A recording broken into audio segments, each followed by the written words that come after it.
संतांची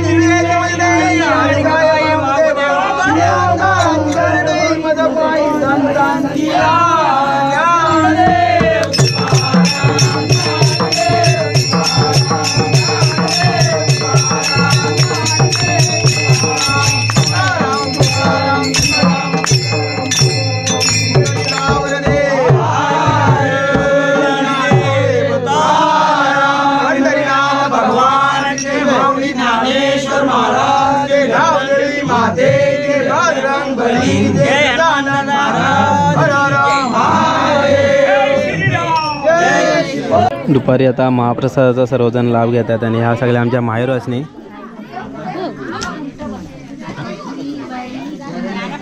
तर मानाची पैठण या वर्षीची जी जाते ते आपल्या माहेरवासनीकडे जाते आणि त्याचे स्पॉन्सर जे होते आमची वहिनी मयुरी गडशी, त्यांना स्पॉन्सर मैदानावर आमंत्रित करतो की त्याने पैठणी आपल्या हातातूनच जायचे. आपल्या हातातूनच जायचे. जोरात टाळ्या होऊन जाऊ दे.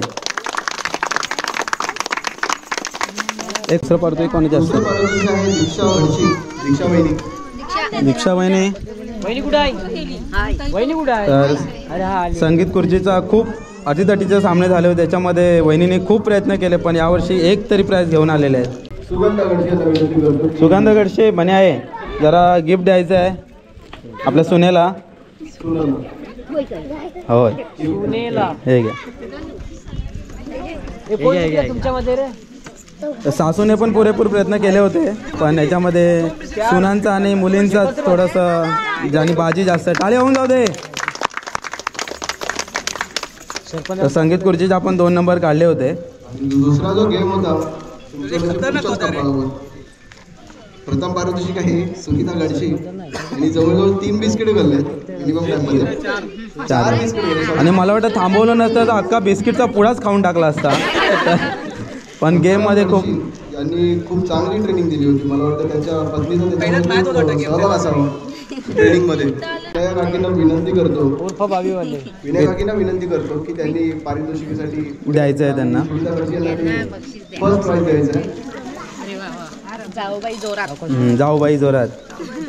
टाळ्या. जाऊबाई जोरात 9-22च्या दारावर. चला पुढे. दुसरा वनिता हेमंत गडशी सेकंड प्राइज. वनिता हेमंत गडशी यांचा 2रा नंबर आलेला आहे. तर त्यांचं जे पारितोषिक द्यायचं काम करतील त्या मजू काकीने करायचं आहे. बिस्किटचा पुडा. मला वाटतं याच्यामध्ये बिस्किटचा पुडा आहे असं वाटतंय. चहा बरोबर खाण्यासाठी. तर छान टाळ्या. तसा छान प्रकारे मस्त सहभाग झालेला आहे. पुढच्या वर्षी याहून जास्त सहभाग होईल आणि अजून गेम वाढवण्याचा आपण प्रयत्न करूया पुरुषांसाठी. आणि पुरुषांसाठी सुद्धा पुरुष नाराज दिसतात जराशे त्यांच्यासाठी पण काहीतरी जरा प्रयत्न करू. तर आता पुरतं तरी हा कार्यक्रम इथे संपला आहे. येणाऱ्या प्रत्येक पाहुण्यांचा असं एक स्वागत करतात की अतिशय प्रत्येक कार्यक्रमाला दरवर्षी यावंच वाटेल असं त्यांचं ते स्वागत करतात. त्याबद्दल खरोखरच या कार्यक्रमी मंडळाचे मी मुंबई मंडळ ग्रामविकास मुंबई मंडळचे अध्यक्ष म्हणून त्यांचे मी स्वागत करतो. आपण असाच कार्यक्रम उत्साहात दरवर्षी साजरा करा. आपली जी एकजूट आहे ही एकजूट कायमची ठेवा. आपसात काही वादविवाद असले तरी ह्या कार्यक्रमापुरते बाजूला ठेवा आणि सर्व एकत्र या. त्याशिवाय आपल्या वाडीचं नाव मोठं होणार नाही. आज या ठिकाणी प्रतिवर्षाप्रमाणे आपल्या निवळी गावामध्ये निवळी गावच्या 7 वाडीमधीलच एक वाडी पलीकडची वाडी. प्रत्येक वाडीमध्ये जसं आपल्या पूर्ण गावाचं एक मंदिर आहे तसंच प्रत्येक वाडीमध्ये एक ना एक गणेश मंदिर आहे, हनुमान मंदिर आहे, शिव मंदिर आहे. त्याचबरोबर आपल्या बौद्धवाडीमध्ये बौद्ध विहारी आहे आणि काही सभागृह वगैरे अशा वेगवेगळ्या पद्धतीत वेगवेगळे कार्यक्रम आपल्या प्रत्येक वाडीमध्ये सादर होत असतात. आणि असाच एक कार्यक्रम या ठिकाणी प्रत्येक देवाची भक्ती ही असतेच. तसंच आपल्या परिसरामध्ये हनुमान जयंती हा जो उत्सव आहे हा तुरळकप्रमाणे तसा हे होतो. परंतु आमच्या या पलीकडच्या वाडीतील पूर्वीपासून आता हे धडाडीचे कार्यकर्ते आहेत, त्यांनी असा एक चंग बांधून या ठिकाणी आपण हनुमंतरायाचं एक मंदिर उभारूया. आणि छोटी वाडी का असेना, परंतु त्याचा चांगल्या पद्धतीत असा कार्यक्रम या ठिकाणी सालाबादप्रमाणे होतोय.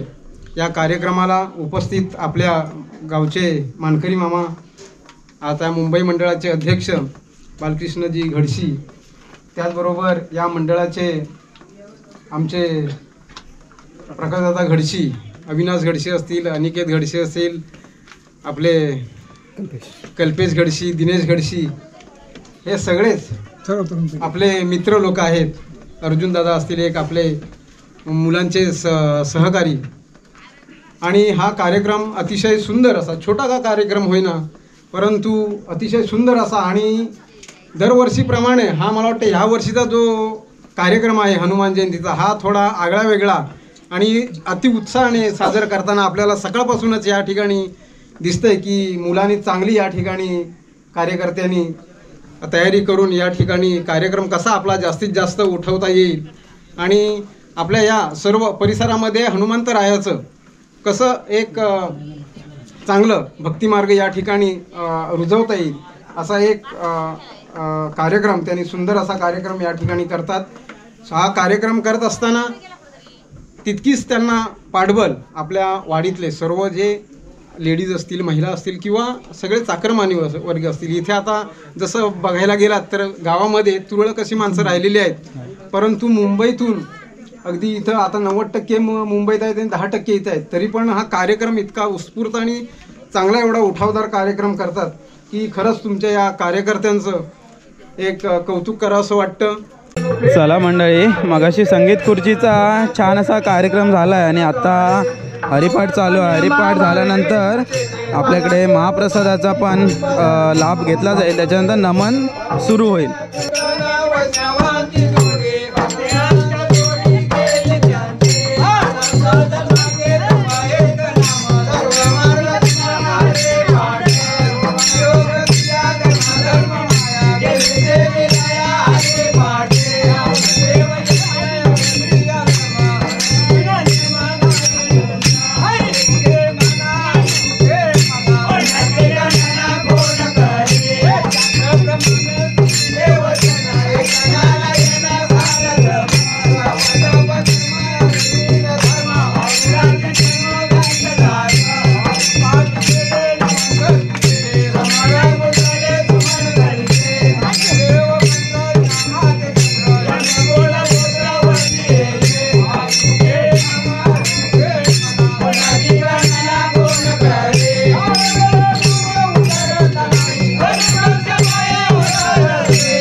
खूप छान झालं जेवण, मस्त एकदम.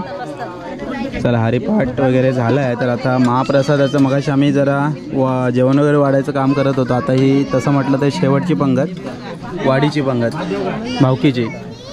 सगळेजण बसले आहेत. मयुरी, अवनी वगैरे समोरच आहेत. आणि आमचा कर्णेश गावाकडचा खास तरुण मंडळीपैकी एक. इकडे निमेश आणि इकडे आमची आत्या, रवितात्या वगैरे सगळे बसले आहेत. काकी वरती आहे.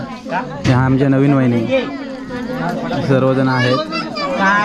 या मंडळी जेवायला या. आज मंदिर सजले, रूप गोजिर दिसले, जय हनुमान मंडळाला दर्शन घडले जय हनुमान मंडळालाच दर्शन घडले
जय हनुमान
वक्रतुंड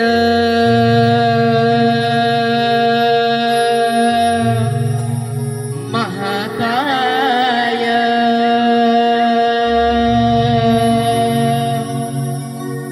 सूर्यकोटी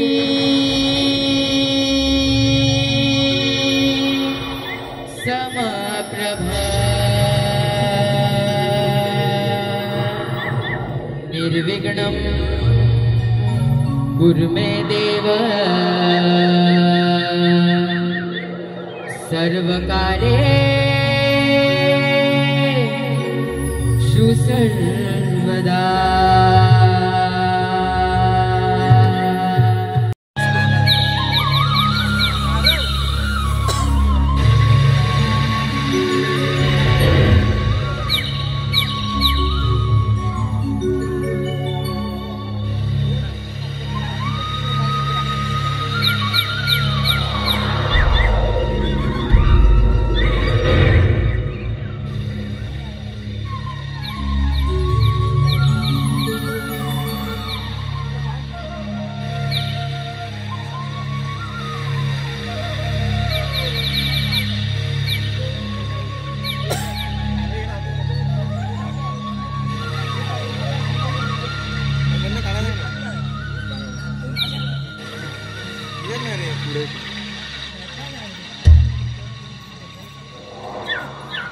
राधा, अगं राधा, काय झालं?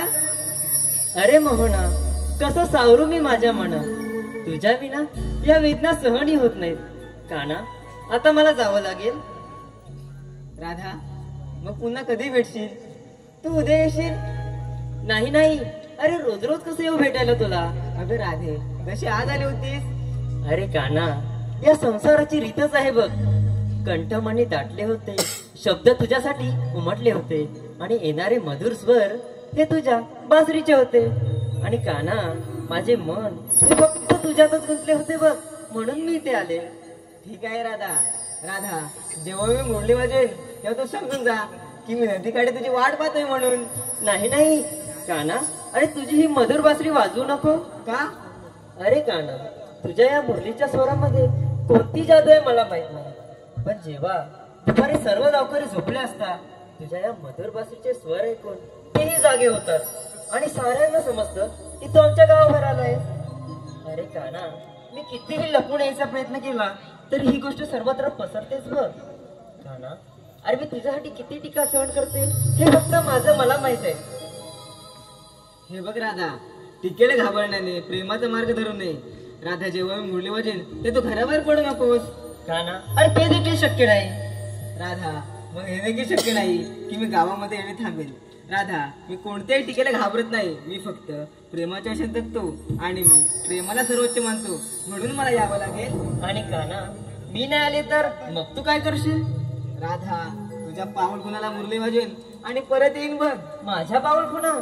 अगं हो राधे, तू तुझ्या मैत्रिणीसोबत राटक घाटावर पाणीवर आलीस ना? हो, जाते.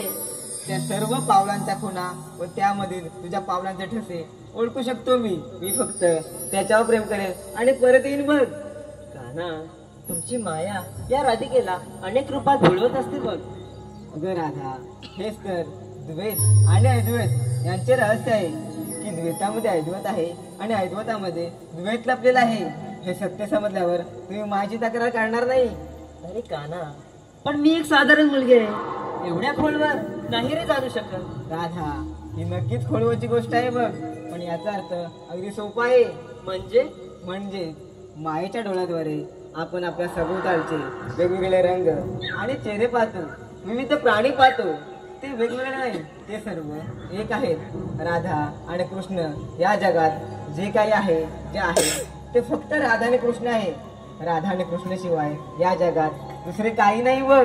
नाही का ना, आणखी एक गोष्ट आहे बघ. ती कोणती? प्रेम. राधा आणि कृष्णाच्या प्रेमावर प्रेम करा, त्याशिवाय तुमचा संसार कोणत्या बऱ्या आधारावर उभा राहील? अगं हो राधे, काय खरं बोललीस आणि किती सुंदर बोललीस. तू आपला लांब लचकवाद एका शब्दात दूर केलास. म्हणजे देवाने त्याग केला तर? अगं हो राधे, तू म्हणाले प्रेमाशिवाय जग कसं चालेल? प्रेमाशिवाय जग उद्ध्वस्त होईल, कारण प्रेम हा या जगाचा आधार आहे आणि प्रेमात या सृष्टीचा आधार आहे. नाही रे काना, मला जावं लागेल. राधा,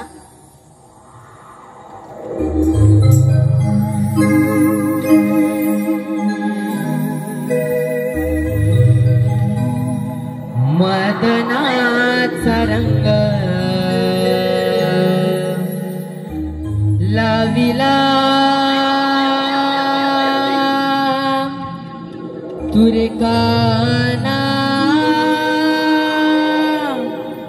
माझ्या अंगी. मदनाचा रंग लाविला तुरे काना माझ्या अंगी.